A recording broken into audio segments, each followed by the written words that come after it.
Hi guys, thank you for tuning in to another monthly recap.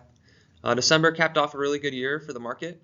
In December, we especially saw the real estate and industries really thrive.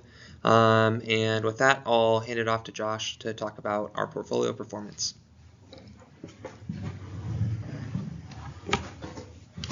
Thanks, Hunter.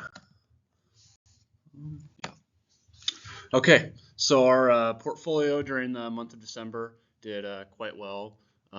Right now, at the end of the year on December 31st, 2023, we have about $4,000 in cash and $1.1 million. Over the month of December, our portfolio outperformed the general S&P for about the first half of the month. And the second half of the month, we started trailing a little bit. Over the month, we were up about 4%, but trailed by about 0.93%. The stock market went up a lot in December, not quite as hot as November, but was helped with the kind of stopping of interest rates hikes.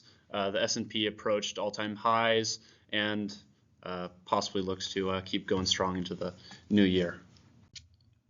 Yeah, now for some of our biggest movers in the portfolio. Now first look at the negative companies. Exelon is an oil and gas utilities company.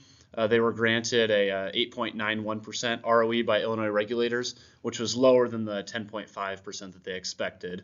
Their shares went down a lot following the announcement on December 14th, about the middle of the month. Next, Crocs has been one of our most volatile stocks since the club bought the stock early in October.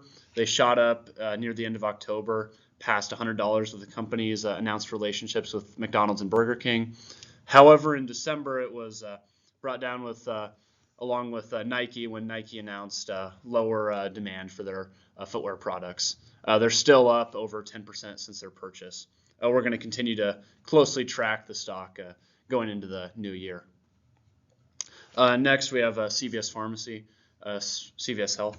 CVS went up greatly in December after they announced a revamp of its prescription drug pricing model.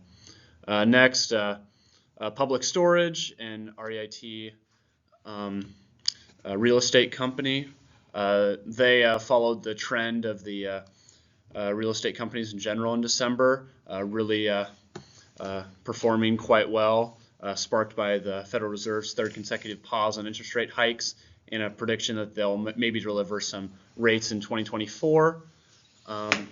Yeah.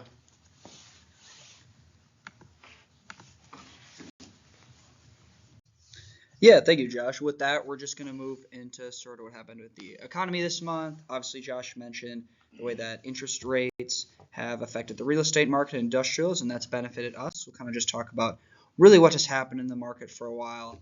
As Josh has been saying, the S&P is nearing its all-time high, which is really good to see for us after, a lot of the stuff last year and a lot of stuff earlier in this year even was kind of rough to see for the portfolio. But the economy's been surprisingly resilient. I mean, the CPI report throughout December was down about 2% from last year's high, and shareholder resolve has remained constant. And you'll see throughout these presentations we've done throughout the semester, our club has sort of transitioned from the model that a lot of economists were thinking, that there will probably be a recession, play it safe. Obviously, we're a more conservative club, so we want to make sure we're staying safe in those investments. But economists are now projecting less of a percentage chance of there being a recession, which is good to see, but it's still something we're being very mindful of.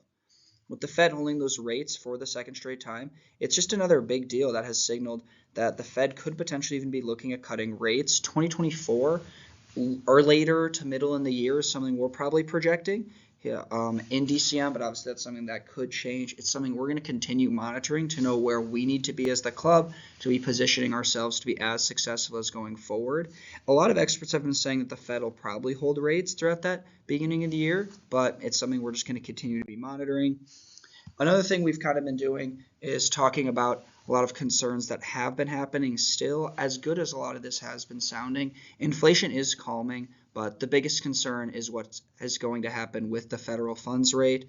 As you can see from this semi-scary chart, A lot of times after the Fed starts lowering rates, recessions can happen, which is a lot of what happened during the 1960s and 70s. That's something we just debriefed the club on, made sure they are aware of going into more stock purchases we're looking at throughout the 2024 year.